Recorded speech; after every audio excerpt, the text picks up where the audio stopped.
Howdy folks, out in the woods here, and some beautiful hemlocks below my house. Roscoe.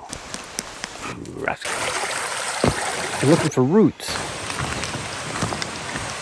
That's a good one, Jesse. I'm going to be sewing up a birch bark basket, so I need some roots. We're going to dig up some hemlock and yellow birch roots.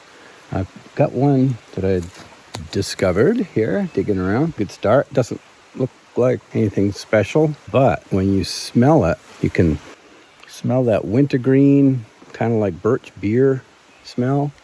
That's yellow birch. This is a yellow birch. And I'm looking for not roots like this. That's too big. But way out here, you find the smaller roots. And what I've got laying right here, there's a row of moss here, which indicates where a tree had fallen years ago and rotted away. Well, that makes some really soft soil, fertile soil, and a yellow birch. We'll always find that if it's around to be found. So I'm going to dig in there and see what we come up with. He's my favorite digging partner right here, Roscoe.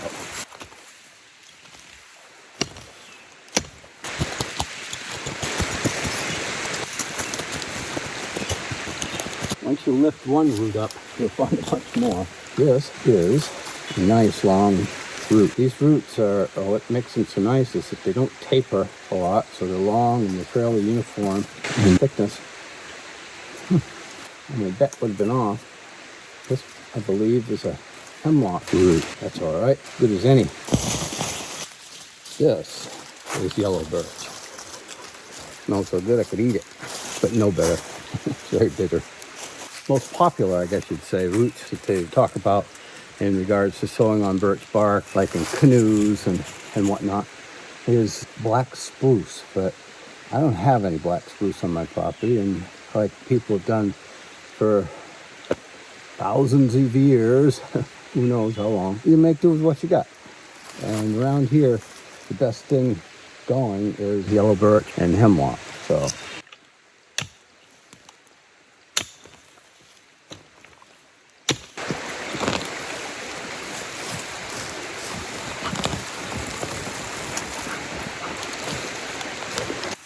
okay, for a short little digging away, I ended up with a nice handful of roots, probably enough to do the project. But I'm going to bring Max down here and try and go a little bit more at it. Also get a bonus, got a nice wad of moss. And this is what I like to do with it. Been doing a little rooftop gardening here.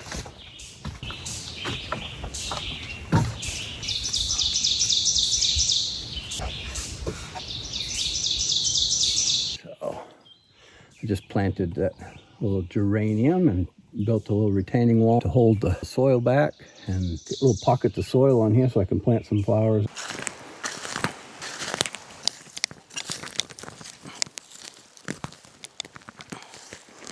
This one I could smell as soon as I started digging it up. It's that wintergreen smell of the yellow birch.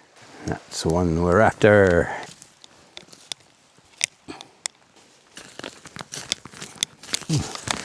Pretty nice piece of it. It's a nice thin one, some fine stitching.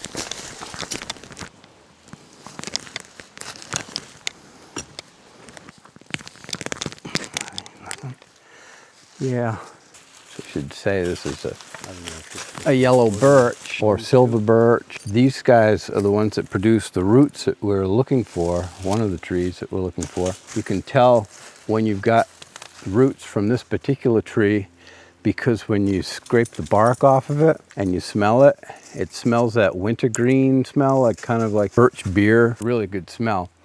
Very bitter if you chew on it. But anyway, this is the tree, and we're lucky to have a bunch of them here on the property. It doesn't hurt the tree to take a few of the little ones. I don't take many. It's too much work to take many. So yeah, our yellow birch.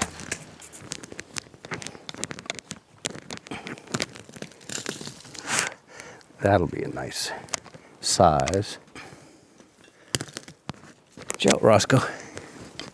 Bootski's right in the way. These are nice. I like finding roots like this.